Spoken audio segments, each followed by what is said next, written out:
तुम चाहो तो मेरे जाने के बाद दूसरी शादी कर लेना और बच्चों को दीदी के पास छोड़ देना। साथ ही प्रकाश ने यह भी लिखा था कि मेरी पत्नी यदि दूसरी शादी करती है तो उसके नाम से केवल 10 लाख रुपए किए जाए, बाकी सारी संपत्ति मेरे बच्चों के नाम से कर दी जाए। दंपति का एक बेटा जिसका नाम कार्तिक है वह नवोदय स्कूल में पढ़ता है। साथ ही उनकी बेटी सरस्वती शिशु विद्या मंदिर में पढ़ती है। प्रकाश 6 जून को घर से यह कहकर निकला था कि वह जावरा जा रहा है, लेकिन शाम को रतलाम के पास सनावत भंटे पर एक खेत है, उस खेत के पास प्रकाश का शव मिलता है। जांच की जाती है। शव के पास ही कुछ सेल्फास की गोलियां और साथ में एक सुसाइड लेटर भी मिलता है, जिसमें लिखा होता है कि मेरी पत्नी बंटवारे से खुश नहीं है। आपको यदि यह बंटवारा सही लगता है तो मेरे जाने के बाद मेरा हिस्सा मेरे बड़े भैया को और मेरे बड़े भैया का हिस्सा मेरी पत्नी को दे दिया जाए। परिवार में मूलतः सास ससुर जेठ और पति यही लोग रहते थे। पिताजी शंभूलाल राठौर लाइनमैन का काम करते थे। अभी कुछ दिन पहले वह रिटायर हुए थे। इन लोगों की ज़मीन लाहौरी गांव के पास हाईवे जो लगा हुआ है लगी हुई थी। वह ज़मीन ये लोग बेच चुके थे। उसी को बेचने से कुछ पैसे आए थे, जिनका बंटवारा 4 जून 2023 को हुआ था। बंटवारे को लेकर आपस में मतभेद चल रहे थे।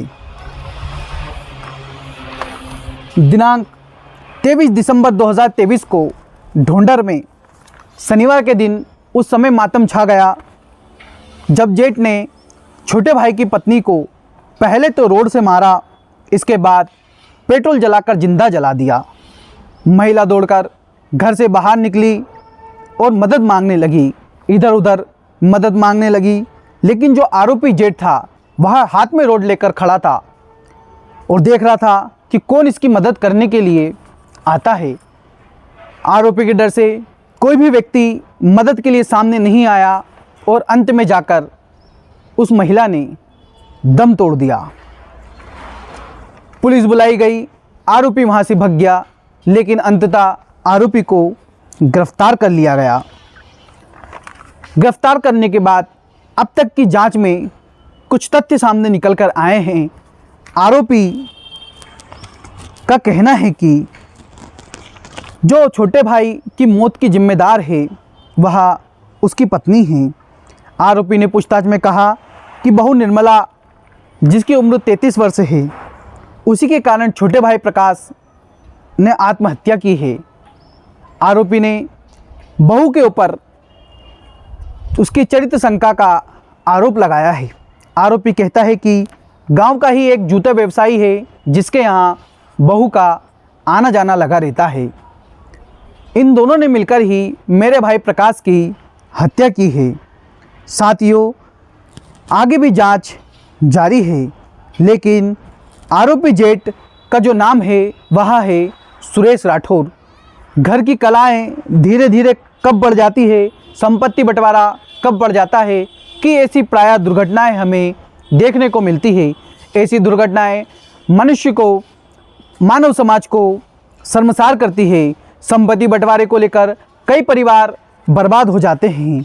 भाई भाई का नहीं होता, खून का रिश्ता खून का नहीं होता और ऐसे बड़े बड़ी दुर्घटनाएं हमको देखने को मिलती है। इस कहानी को सुनाने का उद्देश्य मेरा किसी भी व्यक्ति विशेष के मन को ठेस पहुंचाना नहीं है। इस कहानी को सुनाने का उद्देश्य है कि इससे आप लोग जागरूक होवें, थोड़ी बहुत संपत्ति बंटवारे को लेकर ऐसे कदम ना उठाएं। अपना ख्याल रखें। धन्यवाद। जय हिंद, जय भारत।